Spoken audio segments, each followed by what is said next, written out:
24 news চ্যানেলে আপনাদের স্বাগত। উলুবেড়িয়ায় মালগাড়িতে আগুন, সমস্যায় জর্জরিত ভারতীয় রেল। কখনো বর্ধমান লোকাল যাত্রী না নামিয়ে চুঁচুড়া স্টেশন পেরিয়ে চলে যাচ্ছে। তার রেশ কাটতে না কাটতেই রবিবার রাতে হাওড়া স্টেশন থেকে নির্ধারিত সময়ের আগেই ছেড়ে দিল হাওড়া থেকে ব্যান্ডেলগামী শেষ লোকাল। এবারে উলুবেড়িয়ায় আগুন লাগল কয়লা বোঝাই মালগাড়িতে।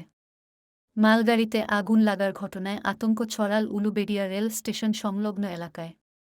জানা গিয়েছে, বুধবার সকাল 10টা নাগাদ একটি মালগাড়ি কয়লা নিয়ে বর্ধমানের দিকে যাচ্ছিল। হঠাৎই একটি রেক থেকে ধোঁয়া বের হতে দেখেন মালগাড়ির চালক।